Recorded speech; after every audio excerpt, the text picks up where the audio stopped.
Good morning, ladies and gentlemen, whoever is watching this video.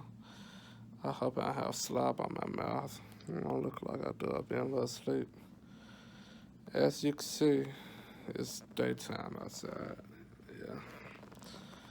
So, last night was crazy. Um, and honestly, I don't even remember what I said in the last video that I made. But, I'll backtrack just in case I did or did not say something or whatever.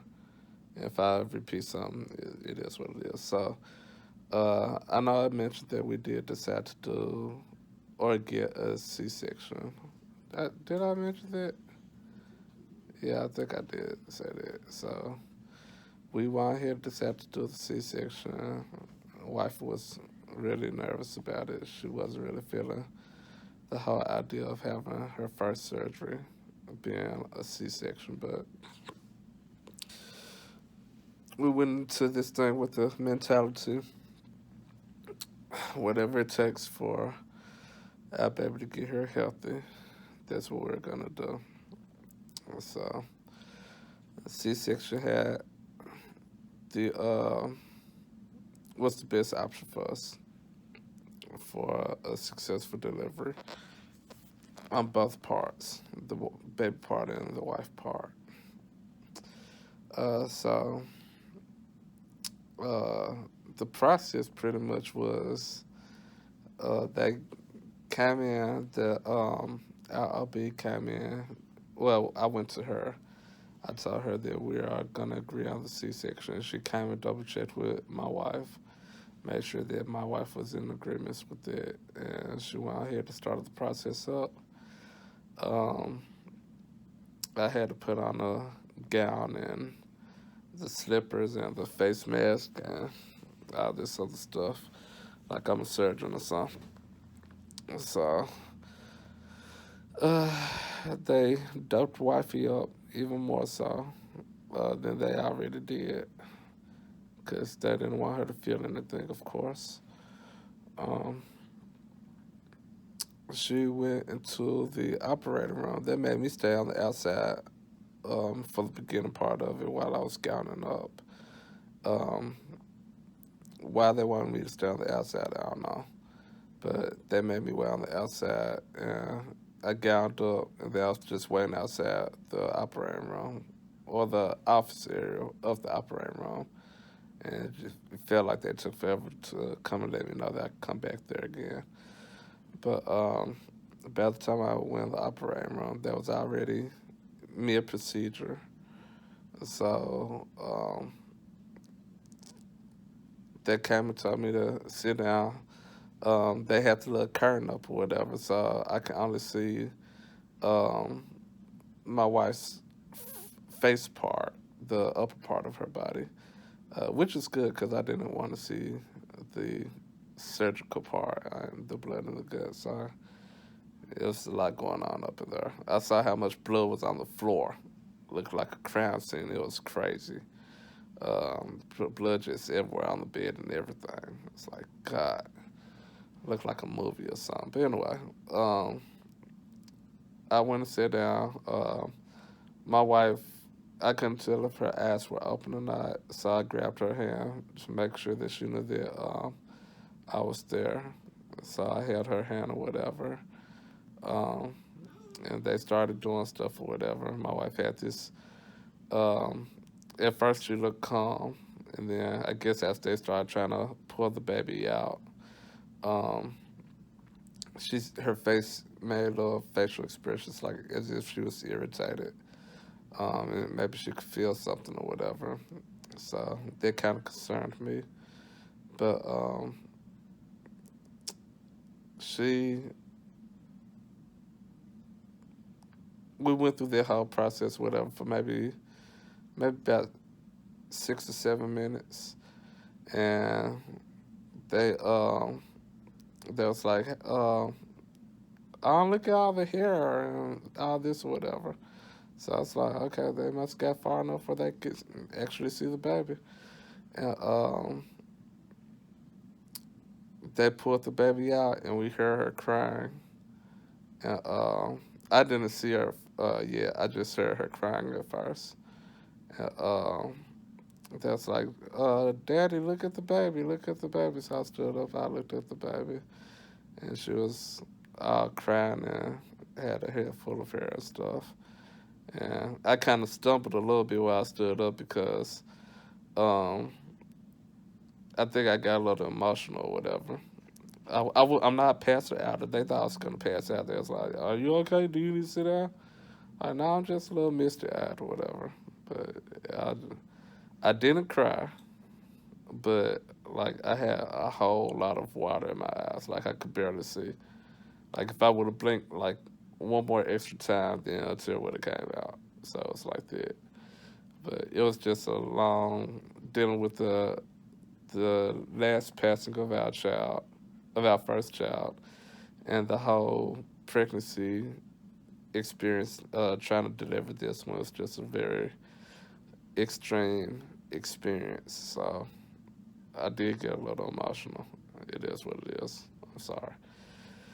So uh,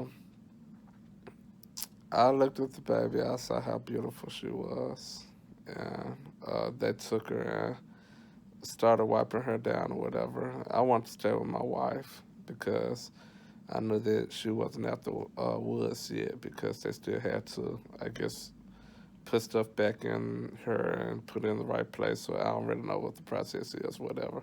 I know she at least had to be sewed back up, but she still wasn't looking very comfortable. So I kept hold of her hand. I wanted to stay there with her until I knew that she was okay. But for some reason, the nurses and stuff kept telling me, "Hey, Dad, come and take pictures with the baby, and come and cut the umbilical cord thing, and come and do this, come and do that." I really wasn't trying to do that. I really wanted to stay with my wife. Um, not trying to be a bad dad, but I wanted to make sure both of them was okay before I started celebrating. Um, but they kind of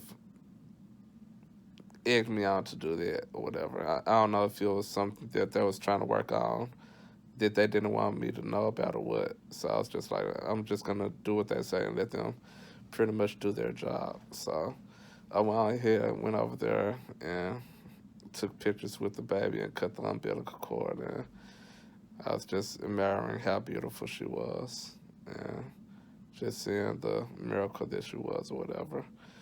That took a couple of minutes, and then I went back to my wife. Um, at this point, my wife is completely unconscious. They had the face mask on her, the gas mask on her, um, and like it was, it kind of scared me and freaked me out a little bit because she went from like these weird facial expressions of uncomfort and um, um, almost look like pain or whatever. And every once in a while, she would say like, "Ow," or something. Well, not ow, but like you hear her like moan or whatever in an uncomfortable type of way or whatever. So she went from all of that to being completely immobile and like unconscious or whatever. So I was holding the baby. They gave me the baby to hold or whatever, told me to sit down. And I was holding the baby, but the whole time I was like, I'm watching y'all. I need to make sure my wife is okay. And so the doctor came in. Well, not the doctor, the anesthesiologist. Y'all know what I'm trying to say. He was standing next to me. Um, I guess redoping her up and stuff or whatever.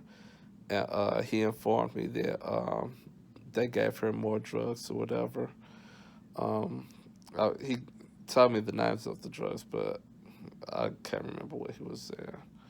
But he said that they gave her some drugs to make sure that she couldn't feel anything else or whatever. My wife couldn't feel anything else. And he said that when she wakes up, she's most likely not going to remember anything. I'm going to have to tell her, update her on what actually happened or whatever. They said that she's probably going to have blurred vision for a little while. And he said that they gave her some other kind of drug because the drug that they give her normally gives you like weird dreams or something like that. So he said that the last drug that they gave her is supposed to help with the weird dreams, so she won't be dreaming no crazy stuff or whatever. She just won't remember nothing. So um, he was like, everything is okay. He was like, that's the reason why she looks the way she looks right now. So I was like, okay. I'm just trying to make sure. It's like, yeah, everything is okay. Uh, we just wanted to let you know what we was doing and why she is completely out of it right now. So every once in a while, my wife will wake up or whatever, and we'll show her the baby. She's like, "Oh, the baby's here," and then she'll go right back to sleep. Or she'll say, "Oh, she's so beautiful," and then fall right back to sleep. And so, sure enough, after the whole thing was over with, she remembered a few things, but uh, a lot of it she didn't remember. And she didn't mention anything about a bad dream, so I guess that medicine worked. And she didn't say she had a blurred vision, so maybe this side effect just didn't mess with her. But she did have shakes really bad for a long period of time well, during the recovery process. She wasn't feeling that at all. She hated the shakes. She threw up a couple of times. She gagged. Um, I think they doped her up. Well, I ain't gonna say they doped her up too much, but um, for her to get through the process and ingest that much drugs or that many drugs, I think that messed with her system, and maybe that was the reason why she was gagging or whatever. And also, she when they moved us to the postpartum room, um, it was extremely hot in here. It was hot at first. For real, it was hot at first. Cause when we got in here, I was like, "Dog, it's hot."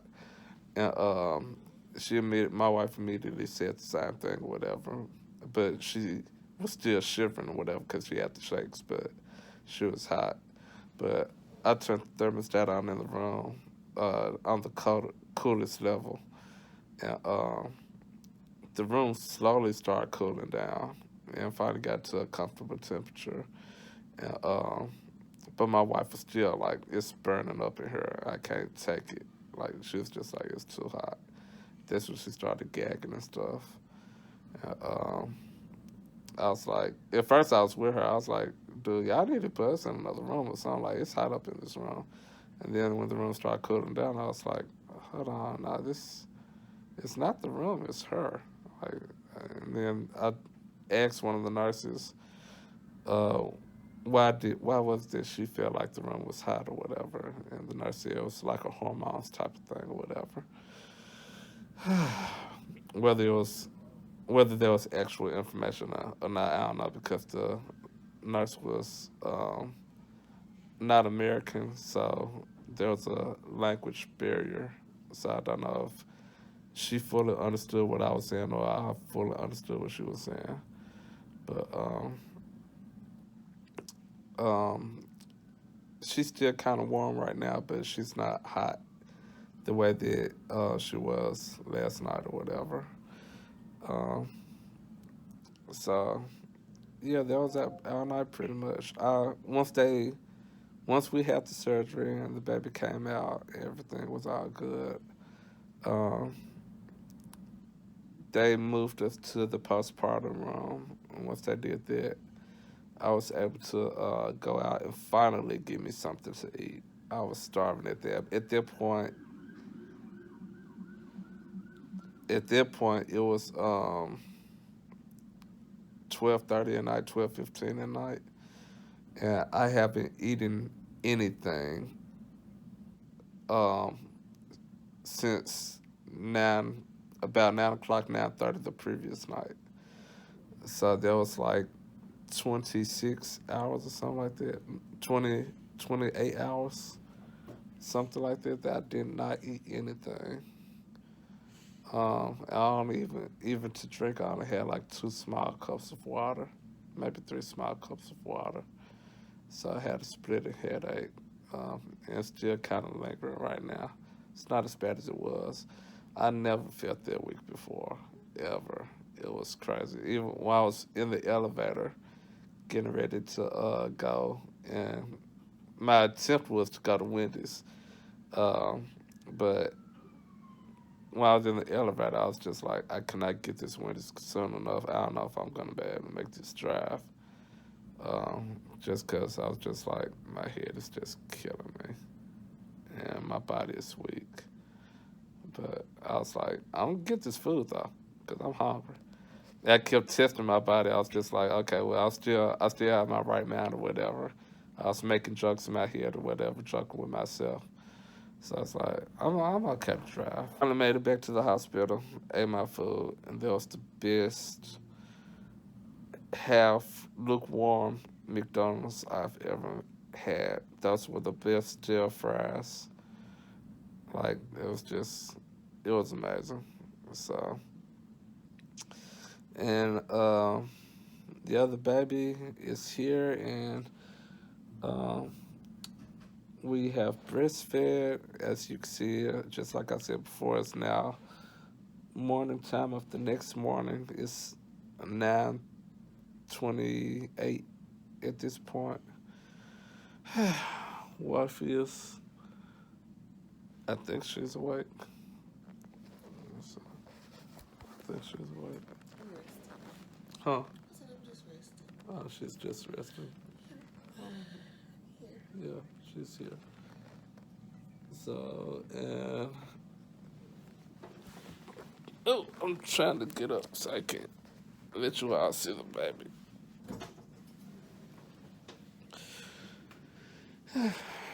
And that is the baby girl. Baby girl Bella. All this fuss for this 7 pound, 11 ounce baby. So, yeah, that was my eventful night. Uh, First time being a dad of a living child. It's gonna be an adventure. I wonder what else is gonna happen. I still got my clothes from the night before. Whenever we have company, I'm gonna go home and freshen up. I know my breath is hot right now, um, so I can't wait to brush my teeth, get a little mouthwash, take a shower, change clothes, and let's see what else this little girl is gonna give to us. What other kind of challenges she's gonna do. But I'm excited about her. I can't wait to see her cry for the first time and see her walk and see her play an instrument for the first time. Because I'm a musician. She's gonna be a musician as well. Or she's gonna sing or something. My hair looks rough. Dog, I can't. I need this. I gotta give me a haircut. Um, but yeah, all right. So I will catch up with you guys later. This was a long video, but it's been a long night. I'll see you guys later.